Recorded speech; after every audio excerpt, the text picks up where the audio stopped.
आज मैंने अपनी मम्मी को दिलाए इतने सारे गिफ्ट्स। तुम्हारा भाई मजे से दोपहर को अपनी नींद पूरी कर रहा हो और तभी मुझे अचानक से एक धमाके की आवाज आती है। तुम्हारा भाई फटाफट उठकर जाकर देखता है कि यहाँ पर तो मेरी मम्मी का अपनी वॉशिंग मशीन से ही मैटर हो गया।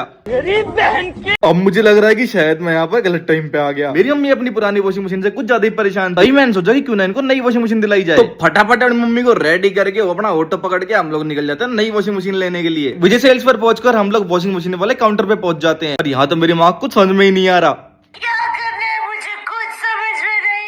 और इस कंफ्यूज आत्मा का मैं क्या करूं, मुझे समझ में नहीं आ रहा है। फाइनली हम लोगों ने ये वाली मशीन सिलेक्ट कर ली है। ये दीदी हमें गाइड करती है कि वॉशिंग मशीन क्या चलती है, पर मुझे लगता नहीं मेरी मम्मी को कुछ समझ में आ रहा है। वॉशिंग मशीन लेने के बाद मेरी मम्मी बत्तख समूह बना के बोलती है, एक और दो वही बात आ जाएगी, जो गरीब हो ना आदमी, यो साला अपनी आदत से गरीब हो। फिर मैं कहा चल कोई नहीं ये भी दिला देते। फिर हमने आरओ सिलेक्ट कर लिया था। आरओ सिलेक्ट करने के बाद मेरी मम्मी कूलर लेने के लिए बोलने लगी। मैंने गुद्दी पकड़ के बोला भाई घर चल ले अपने चल। उसके बाद हम सारी बिलिंग वगैरह करवाते और हमारा सारा सामान कल आएगा घर पे। लोग अच्छे सब्सक्राइब कर लो, इंस्टाग्राम मुझे फॉलो कर लो।